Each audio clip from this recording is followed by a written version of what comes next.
Buenos días. Hoy vamos a iniciar el módulo de gastrointestinal y vamos a iniciar a través de la descripción de las patologías quirúrgicas esofágicas. Ok, en este día vamos a hablar vamos a recordar el esófago como órgano, como primer órgano del tubo digestivo, y en la cual vamos a hacer énfasis en la descripción de la anatomía, fisiología y métodos auxiliares de diagnóstico, de más está decir la semiología en sí, antes de hablar de las patologías y de su tratamiento.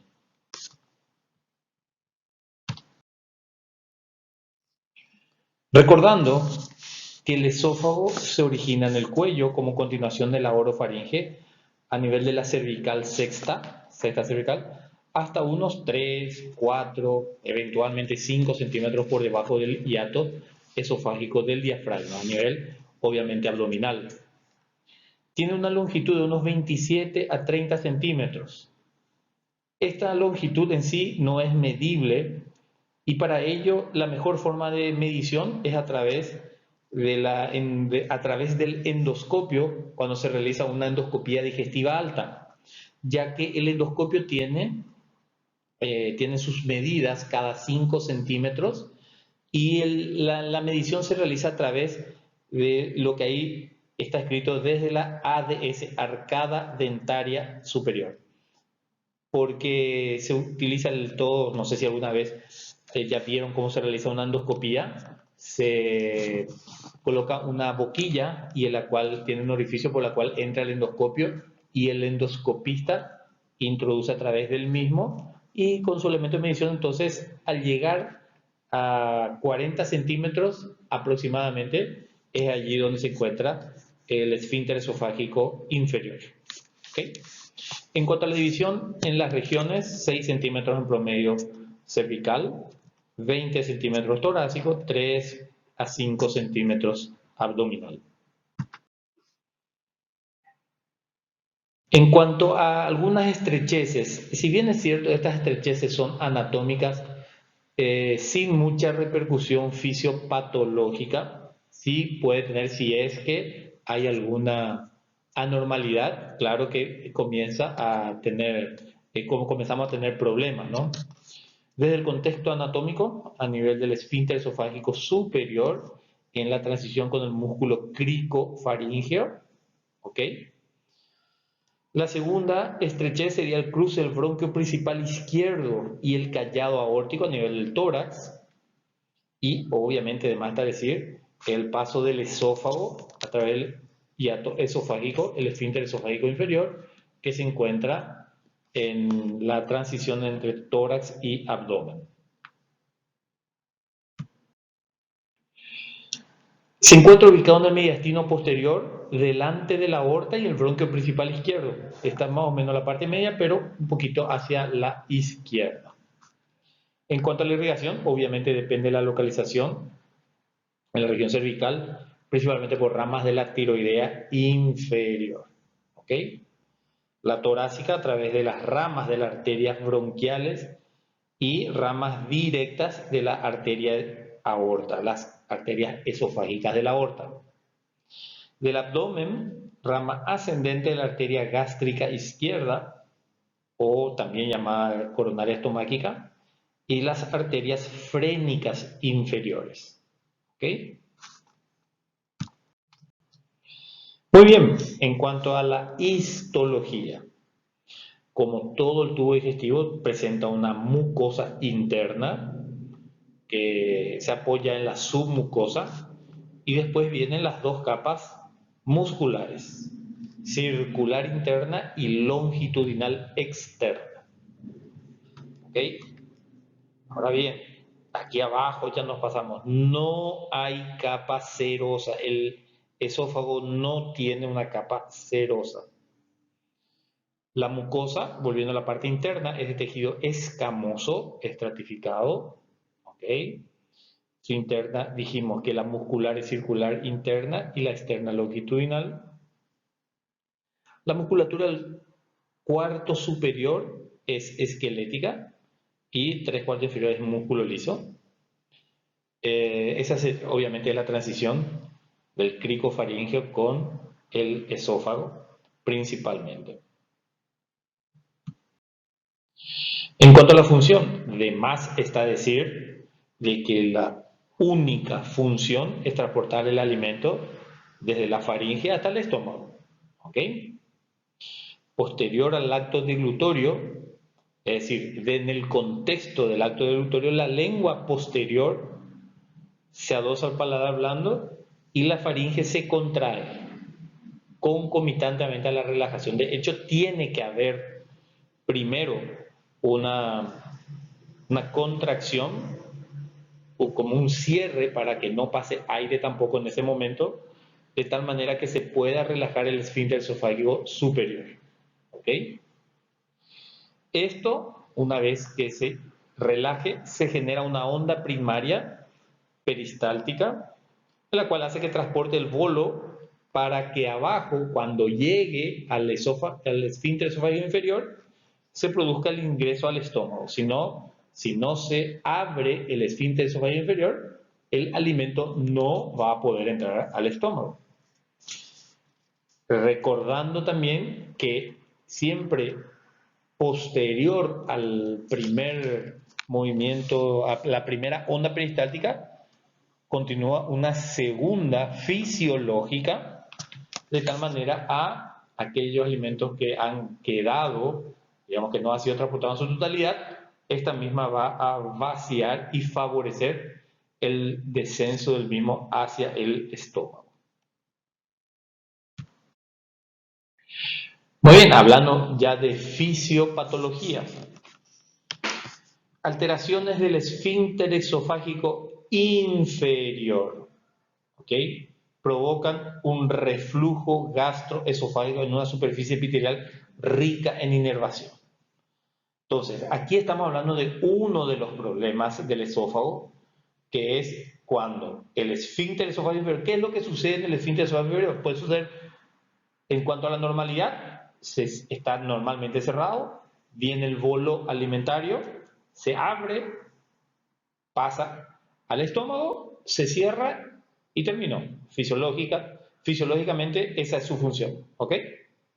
Ahora bien, puede suceder que no se abra, ¿verdad? Vamos a tener un problema en el cual el alimento no puede pasar al estómago por una hipertensión del esfínter esofágico inferior, o lo contrario, que no cierre en su totalidad, ¿ok?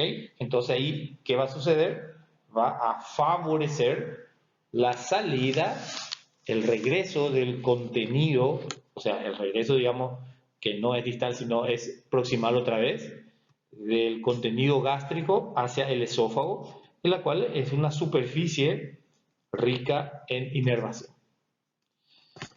La falla en la relajación causa dilatación proximal con trastornos contráctiles.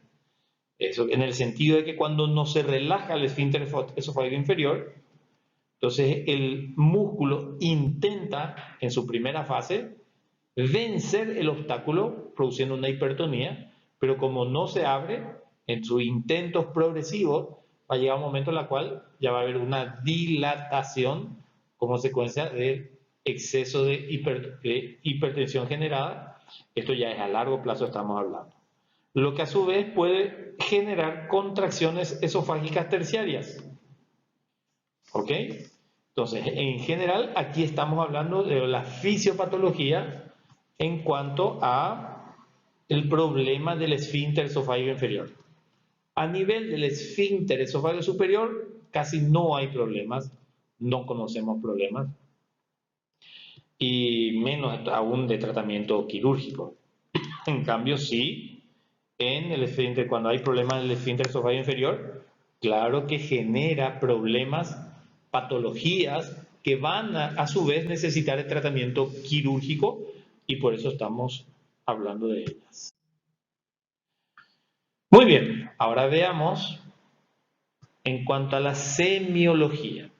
Como todos sabemos, la semiología comienza con el interrogatorio. Ahora sí ya estamos entrando en materia. Si bien es cierto, estamos en el bloque de clínica quirúrgica, también esto nos va a servir para la materia de semiología. Entonces, los problemas a nivel del esófago conducen a un síndrome bastante característico, que se llama el síndrome esofágico. El síndrome esofágico se enmarca dentro de una sumatoria de síntomas en las cuales vamos a mencionar ahora. El síntoma más característico es la dificultad o el trastorno en el acto deglutorio. En el tiempo es progresivo y en las características del alimento en términos de que al inicio ya no percibe o no puede tolerar el paso de un alimento sólido. Dentro de ese contexto de los alimentos sólidos, ejemplos, pan, galleta, mandioca, batata. Entonces deja de consumirlos de por sí porque ya siente una cierta dificultad, percibe de que le es muy difícil, entonces de forma voluntaria deja de ingerir esos mismos alimentos. La carne comienza a masticar más, con mayor tiempo para que el pedazo de carne tragado sea de menor tamaño, de tal forma facilitar la deglución. Y por último, o sea, luego los alimentos pastosos, puré, al inicio toleran bastante bien cualquier tipo de puré. Y por último, y ni qué decir los líquidos, aunque por último ya ni líquidos pueden pasar, significa que ya prácticamente hay una obstrucción completa. Entonces esto lleva a la sensación de que el alimento se tranca a nivel del epigastrio, si es que la obstrucción está a nivel del esófago, perdón, del esfínter esofágico inferior. Ahora, si la obstrucción es más alta a nivel del esófago torácico, obviamente va a percibir más a la altura, a la mitad a la mitad del tórax, en la altura retroesternal. Y ni qué decir, si es el esófago superior, ya lo va a percibir en el cuello. Además, si es que hay algún problema de regurgitación de líquido, principalmente del ácido clorhídrico, recuerden que el estómago es la única víscera preparada para tolerar el ácido. ¿Okay? Entonces es normal que el estómago se encuentre y fisiológicamente debe ser un ambiente ácido. No así el duodeno, no así el esófago. Entonces, si ese ácido vuelve hacia o retrocede hacia el esófago, es lo que se llama la acidez retroesternal, que es la pirosis. ¿Okay? Puede haber también dolor al acto deglutorio o en la deglución, a eso se lo llama odinofagia. No es común, vamos a ver que algunas patologías sí lo hacen, pero no es común.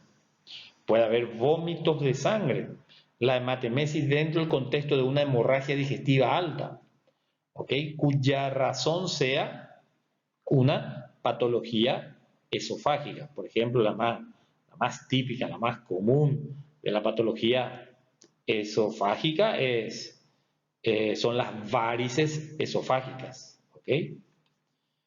Tos posterior a la alimentación es algo que tenemos que tener muy en cuenta porque últimamente está aumentando la cantidad de consultas al neumólogo como consecuencia de una tos crónica. Y si se hace una buena semiología, nos vamos a dar cuenta que el problema neumológico es secundario a un problema digestivo. Entonces siempre hay que saber preguntar para entender de dónde puede estar el problema. También puede haber regurgitación, en la cual apenas uno come o traga el alimento, ya no progresa y hay como si fuera un retorno del bolo alimentario recién deglutido hacia la boca, y en cuanto más rápido sea en el momento de la deglución, más rápido, digamos, más alto es el problema de la obstrucción, que generalmente obstructivo u otra razón que vamos a ir viendo. ¿Ok? A todo esto puede estar asociado a pérdida de peso, ¿eh? La pérdida de peso, además, está decir que es como consecuencia de una desnutrición, y más allá de que también puede haber una neoplasia que hace con que el paciente vaya perdiendo peso. No tenemos que pensar que tiene que haber todos estos síntomas presentes para estar dentro del síndrome esofágico, para pensar que es un síndrome esofágico. Tampoco hay necesidad de decir que tiene 2, 3 o 4 elementos, o porque tiene la falta de uno o dos, o porque no tiene uno u otro síntoma, deja de ser síndrome esofágico. Para nada. Aquí lo que yo hice es relatar los síntomas que habitualmente componen el síndrome esofágico. No necesariamente tiene que haber más de uno, dos o tres, o la ausencia del mismo hace con que deje de haber, para nada. No es eso, sino hay que tener en cuenta que estos síntomas es solamente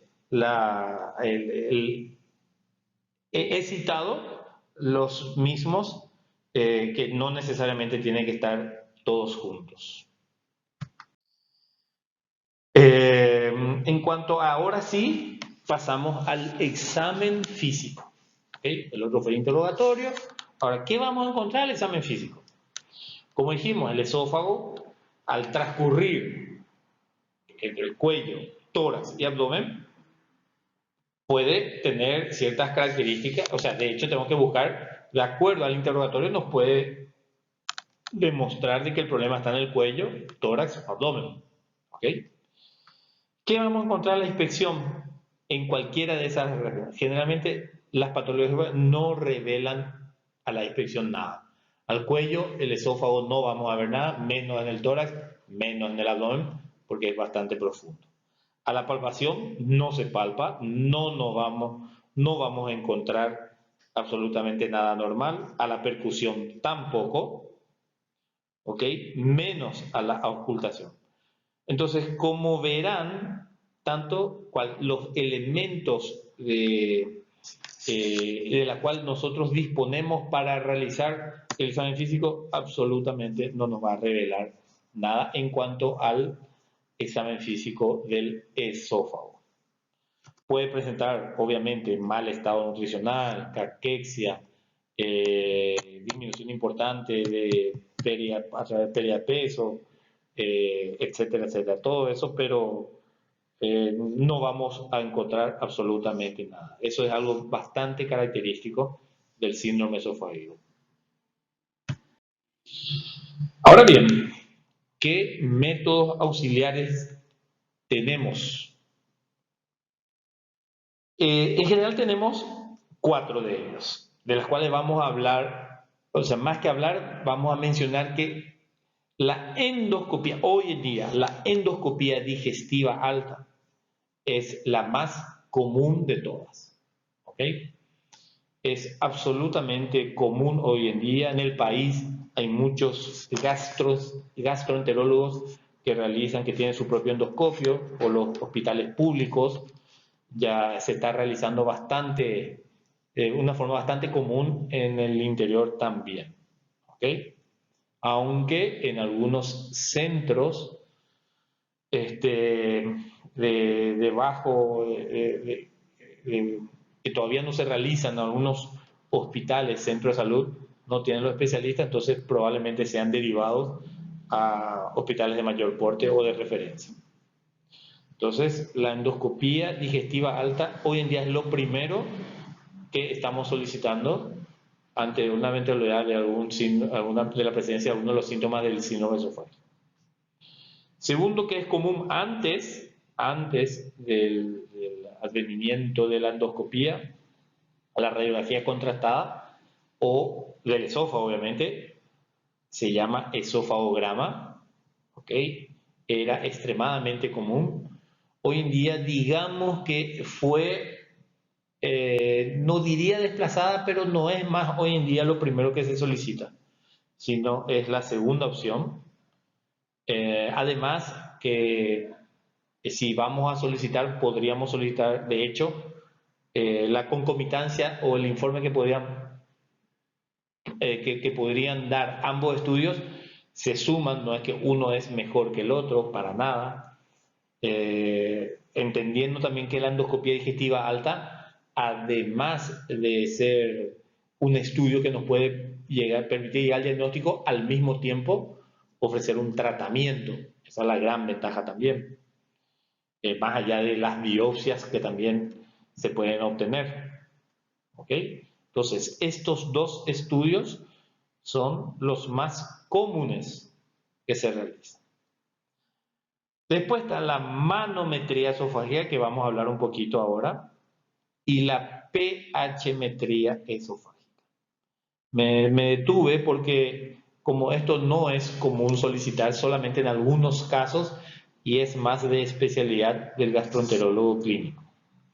Ahora bien, la tomografía axial computarizada no es para llegar al diagnóstico, para nada, es más bien en el contexto de un seguimiento de una patología en la cual nos permite ver más allá de la víscera en sí, el esófago, sino solo lo que está alrededor del esófago. Si especialmente hay algunos ganglios o alguna estructura, alguna tumoración que comprime, es más bien a ese nivel de seguimiento más allá de lo que habitualmente solicitamos, no estamos solicitando eh, para llegar a algún diagnóstico, para nada.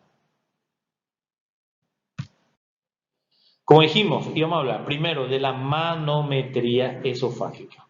¿Okay? Ahí la manometría sirve para medir las presiones que se generan en el esófago. Para ello se introduce un dispositivo en el cual tiene varios sensores y se le da posteriormente un alimento para que trague y eso permite ver las características de las contracciones de acuerdo al nivel donde están localizados los sensores. Aquí vemos como la manometría tradicional tenía sensores en 5 lugares y como dijimos que se genera una onda peristáltica, aún cierto, esta sería la primera onda a este nivel, a esta presión, esta es la segunda, esta es la tercera, entonces van viendo cómo en la medida que va bajando se van generando en el tiempo también las siguientes ondas.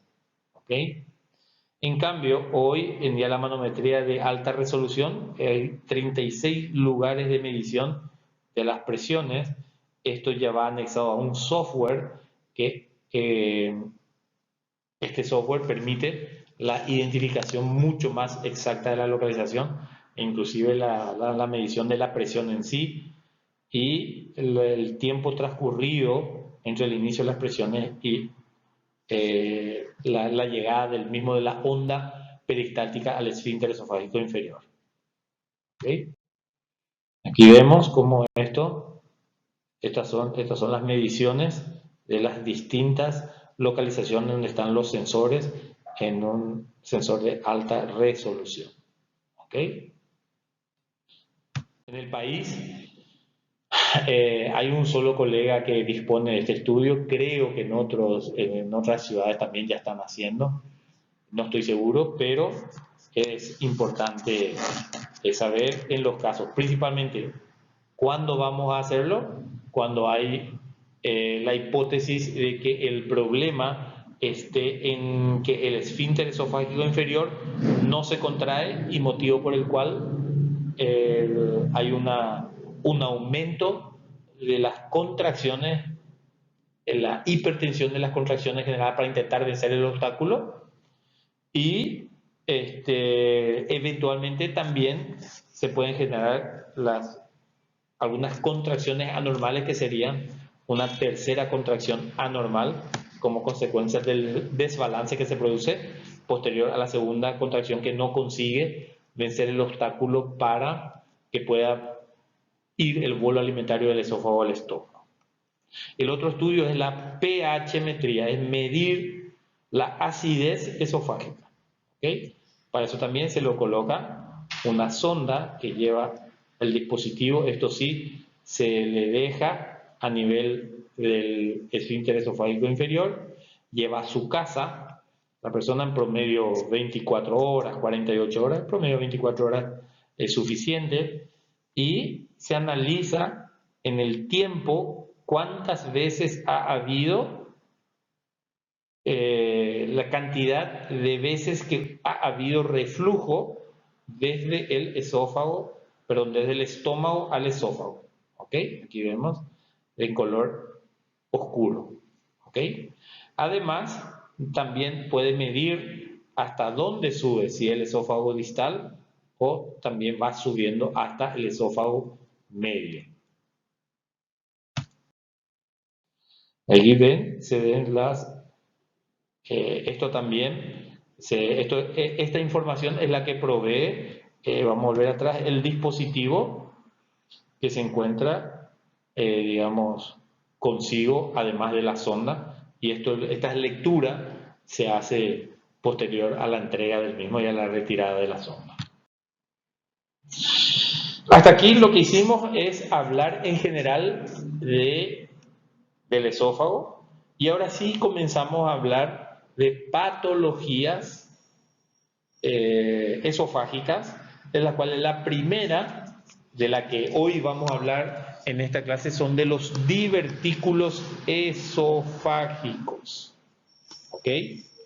Recordando que los divertículos pueden estar presentes, como aquí lo dice, desde el esófago hasta el colon sigmoides.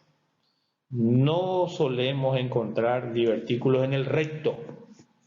¿Ok? Encontramos en el esófago, que es lo que vamos a hablar ahora, en el estómago, en el duodeno, yeyuno, ilion, y ni qué decir que es la más frecuente, la presencia de los divertículos en el colon. Entonces, ¿qué vamos a hablar de los divertículos esofágicos? ¿Qué es un divertículo? Es un saco recubierto de mucosa con epitelio que protruye desde la luz hacia la pared misma. Protruye hacia afuera, digamos. La mayoría son adquiridos y principalmente en adultos. ¿Por qué? Porque pueden ser algunos congénitos. Se pueden clasificar de acuerdo a la localización, a las capas que lo conforman y al mecanismo de formación. En la localización puede estar en el esófago proximal, cervical, torácico o muy poco común, casi no hay, en el esófago abdominal.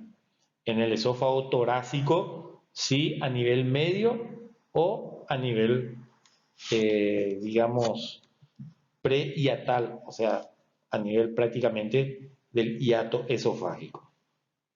De acuerdo a las capas que lo conforman, vamos a ver ahora, y el mecanismo de formación, si es por tracción o es por pulsión. Entonces, vamos a hablar ahora de lo que son de los cervicales. El más frecuente, el divertículo de Zenker, que es la unión del faríngeo con el esófago. Bien aquí arriba, ¿ok? Es el más frecuente, se encuentra prácticamente a nivel de la parte media del esófago. Y después están los otros dos que son torácicos, el parabronquial a nivel esófago medio y el epifrénico supradiafragmático o prehiatal. Entonces el parabronquial cerca de la bifurcación de la tráquea, ¿ok? Y el epifrénico en los últimos, más bien, no diría tanto 8 a 10, sino obviamente del esófago, pero a nivel torácico, ¿ok?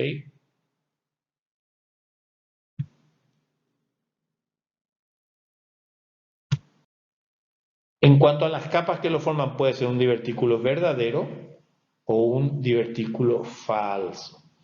El verdadero contiene todas las capas del esófago, ¿verdad? Mucosa, submucosa y muscular. Quiere decir que todos los componentes se introducen hacia la muscular en sus manteniendo cada una de ellas su estructura anatómica a pesar de la protrusión que hace hacia la parte externa. Y el falso divertículo es cuando solamente la mucosa, y obviamente la submucosa que la que la contiene de base, protruyen, se hernian a través de la pared muscular, manteniéndose el músculo. Entonces es solamente la capa muscular la que atraviesa a través de los mismos. A través, digo, de la capa muscular. En cuanto al mecanismo de formación, es como consecuencia del aumento de la presión intraluminal del esófago. Esa es la pulsión y que busca áreas de debilidad de la pared por donde provocar dilataciones. Pueden ser verdaderos o falsos también. Que la mayoría de las veces son falsos, que son Senker y epifrénico, ¿verdad? El que está en el cuello, y epifrénico, lo que están también en el tórax, pero supra y atal. Y la segunda es por tracción, o sea que el problema no está en el esófago, sino está afuera, por lo que le circunda. Hay una razón que hace que le traccione al esófago, y esa tracción, que la mayoría de las veces es como consecuencia de algún problema de tuberculosis, histoplasmosis, ya son problemas del pulmón o un ganglio mediastinal en cual se adhiere el esófago y luego retrae la pared hacia sí. ¿Ok? No son importantes estos por tracción. No son para nada importantes, son pequeños, son más bien hallazgos fortuitos como consecuencia de la realización de una tomografía, por ejemplo, ya sea por el problema pulmonar, más allá porque no suele tener problemas esofágicos. ¿Okay? Y esto, obviamente, los parabronquiales son los más frecuentes. Aquí vemos la imagen de un esófagograma en el tórax, y aquí vemos un divertículo esofágico medio. Más o menos de mediano volumen. ¿Okay? Aquí está la parte posterior y aquí está la parte anterior. ¿Okay? Aquí vemos un epifrénico porque aquí está supra diafragmático, aquí está el diafragma, este ya es el esófago abdominal, y sí, este es un divertículo interesante, ya es de mediano a gran tamaño. Esto sí es muy, muy, muy raro de encontrar, muy raro. Yo no he encontrado en toda mi carrera hasta el momento. Lo que sí vamos a hablar es del divertículo de Senker. Esto sí hay. Tenemos colegas que tienen bastante experiencia en esto, han operado bastante. Es el más frecuente y es más o menos a pacientes más bien que 50, yo diría 60, 70 años o más.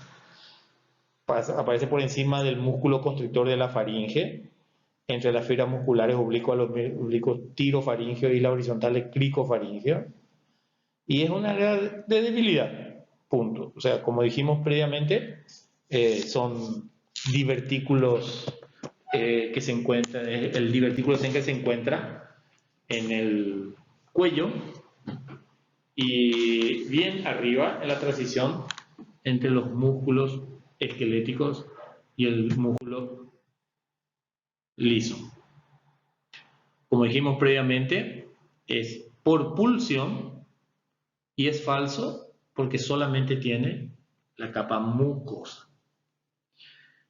¿Cuál es la causa? La fisiopatología. Hay una incoordinación del mecanismo de deglución y el consecuencia aumento de la presión. Como hay un trastorno de la deglución, hace que haya algunas contracciones que posteriormente intentan vencer, y ese aumento de la presión es lo que hace que en esa zona débil de la transición del músculo esquelético al liso es donde se produce esa fuerza, ese divertículo falso por pulsión. Esto sí pueden llegar a tener, si no se actúa, generalmente aparece en varones, bastante más frecuente, no sé por qué, y es de crecimiento gradual porque esa incoordinación se mantiene y la medida que pasa el tiempo, y además el varón no quiere luego consultar con los pacientes, así lo digo, no quiere luego consultar. Provoca obliteración del lumen esofágico según aumenta de tamaño. El divertículo, en la medida que va creciendo también, se puede aglutinar, o sea, almacenar alimentos dentro del divertículo. Aquí el problema, como mencionamos, es cervical. En cuanto a la clínica, el paciente siempre va a referir que el problema es a nivel del cuello. Y, como les mencioné, hay una regurgitación del alimento no digerido, obviamente, ya no llegó al estómago y es una forma de expulsar. Hay veces que el paciente aprieta en el cuello el lado derecho y a veces el izquierdo o ambos para facilitar, porque siente que el alimento no ha progresado y percibe que apretando el cuello mejora una cierta sensación de alivio y al mismo tiempo produce la regurgitación, a su vez generando el alivio correspondiente. Sensación de ahogo mientras va deglutiendo, puede llevar a una broncoaspiración debido a que hay una disminución. Puede llegar a haber, no es común la pérdida de peso, no es común, soy sincero, tiene que ser muy grande y de muy larga data. Eso sí, pues, debido a la acumulación del alimento, es una litosis característica que va presentando el paciente. ¿Okay? Personas ya de una cierta edad. Necesita mucho tiempo para que llegue a crecer un tamaño importante. Y el diagnóstico, obviamente, aquí gana el esofagograma en el sentido de que se puede visualizar la apertura, la localización exacta del divertículo.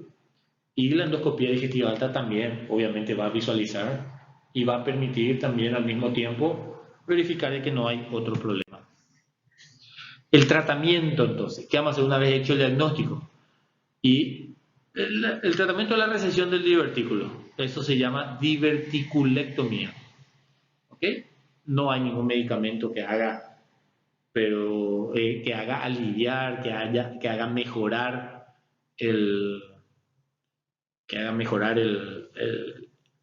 la motilidad, no hay nada. Eventualmente se podría hacer una miotomía cricofaringea disminuyendo.